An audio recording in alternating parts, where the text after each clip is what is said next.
नमस्कार, भारत एक सोच के सोशल मीडिया प्लेटफॉर्म पे आप सभी लोगों का स्वागत है। मैं हूं अवनीश। उपराष्ट्रपति जगदीप धनखड़ ने अचानक अपने इस्तीफे का ऐलान करके सबको चौंका दिया। उन्होंने कल मानसून सत्र की कार्रवाई में हिस्सा लिया। इसके बाद शाम को उन्होंने अचानक अपना इस्तीफा दे दिया।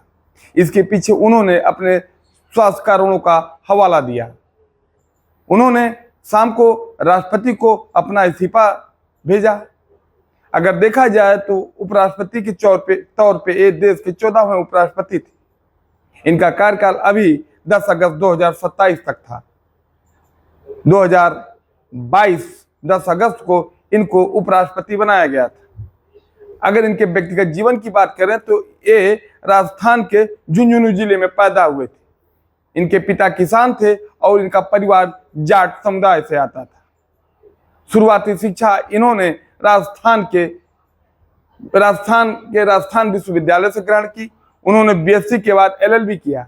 इसके बाद वह राजस्थान हाईकोर्ट में अधिवक्ता के तौर पे काम करना शुरू कर दिए। इसके बाद इन्होंने सुप्रीम कोर्ट तक अधिवक्ता के रूप में काम किया। इसके साथ ही साथ अगर इनके राजनीतिक जीवन पर नजर डालें तो 1989 में जनता दल के टिकट पर इन्होंने राजस्थान से लोकसभा का चुनाव भी जीता। इसके बाद यह चंद्रशेखर सिंह की पार्टी में 1990 से 91 के बीच मंत्री भी रहे केंद्रीय। उसके बाद 1993 में इन्होंने राजस्थान से विधानसभा का चुनाव भी जीता। अगर इनके पूरे जीवन काल की बात करें तो 2003 में इन्होंने राजनीति में सक्रियता दिखाते हुए भारतीय जनता पार्टी में क्या हिस्सा बने, जिसके बाद वह भारतीय जनता पार्टी की दल में कुछ महत्वपूर्ण पदों पर रहते हुए उन्होंने पार्टी के लिए अच्छा काम किया।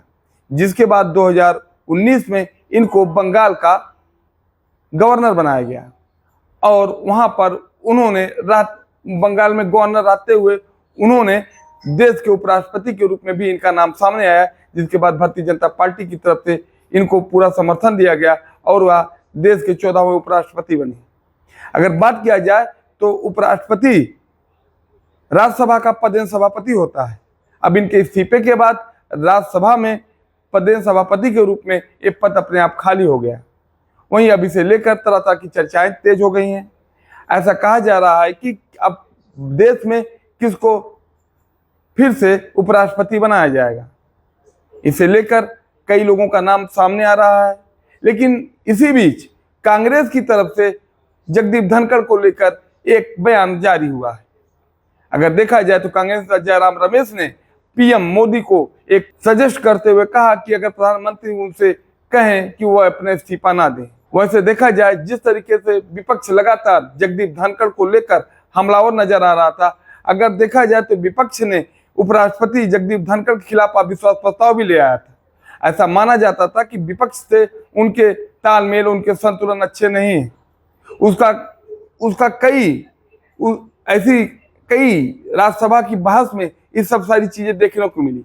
अगर एक मुद्दे पे नजर डालें तो मुद्दा है राज्यसभा में जया बच्चन, जो कि समाजवादी पार्टी से राज्यसभा सदस्य हैं, वह जगदीप धनखड़ को लेकर भी कुछ टिप्पणियां की थी। अगर देखा जाए तो जगदीप धनखड़ को लेकर टीएमसी सांसद कल्याण बनर्जी ने उनकी एक मिमिक्री करते हुए उनको पार्लियामेंट में देखा गया था। जिसके बाद इसकी चर्चाएं खूब तेज हुई थी और इसे बीजेपी अपने सोशल मीडिया हैंडल पर भी डाल दी थी। जिसके बाद इस पर उन्होंने नाराजगी भी व्यक्त की थी और इस पर उन्होंने अफसोस जताया था। अगर बात किया जाए तो जिस दौरान टीएमसी सांसद की तरफ से उनकी मिमिक्री की जा रही थी, उस दौरान उसमें दिखाया जा रहा है कि राहुल गांधी खुद उसका वीडियो बना रहे हैं। अगर ये सब काम उस समय हो रहा था कि जब विपक्ष के कुछ सांसदों को संसद में हिस्सा लेने से निष्कासित कर दिया गया था। अगर जिस तरीके से उपराष्ट्रपति के तौर पे उनका ये पद वो अपने पद पे रहते हुए इस्तीफा दिए हैं, ये पहला मौका नहीं। इसके पहले देश के 2 उपराष्ट्रपति अपने पद पर रहते हुए इस्तीफा दिए, लेकिन वह राष्ट्रपति की दौड़ में आ गए थे और राष्ट्रपति बनने के बाद उस पद से इस्तीफा दिया। लेकिन पहली बार ऐसा हो रहा है कि जब कोई उपराष्ट्रपति अचानक अपना पद छोड़ा हो। इसे लेकर जब उनसे पूछा गया तो उन्होंने बताया कि मेरी उम्र 74 वर्ष हो चुकी है और मैं अपने को स्वस्थ नहीं रख पा रहा हूं।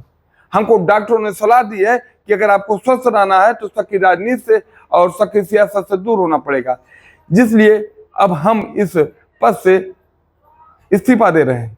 वैसे इस पूरे प्रकरण के बीच जगदीप धनखड़ ने प्रधानमंत्री नरेंद्र मोदी का, गृह मंत्री अमित शाह का, भारत के देश के राष्ट्रपति का और सभी नेताओं को धन्यवाद दिया। उन्होंने कहा, आप लोगों के साथ हमें जो काम करने का अवसर मिला, ये हमारे लिए बहुत ही गौरव और सुख का क्षण रहा और हम इसे कभी भूल नहीं पाएंगे। और आप लोगों का जो स्नेह प्यार हमको मिलता रहा, हम इसे हमेशा याद करते रहेंगे।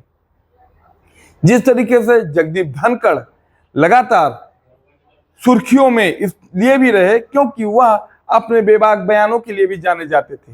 अगर राज्यसभा में बहस चलती थी और वह मौके पे सभापति के रूप में रहते थे तो कई ऐसे मूवमेंट आए जो कि हमेशा सुर्खियां बनी रहती थी।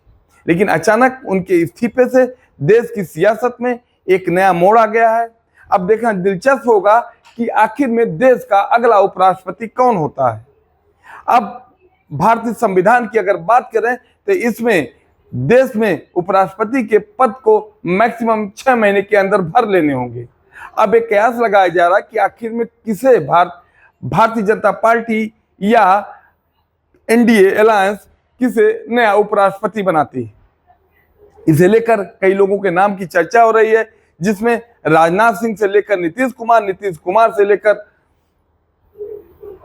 जम्मू कश्मीर के राज्यपाल मनोज सिन्हा का नाम सामने आ रहा है। वैसे ये सब तो अभी कयास लगाए जा रहे हैं, लेकिन अभी इस पे कोई सटीक निर्णय नहीं आया है कि किसे अगली बार देश का नया उपराष्ट्रपति बनाया जाएगा। अभी के लिए बस इतना ही। ऐसे ही और भी रोचक खबरों के लिए आप बने रहिए हमारे साथ। नमस्कार।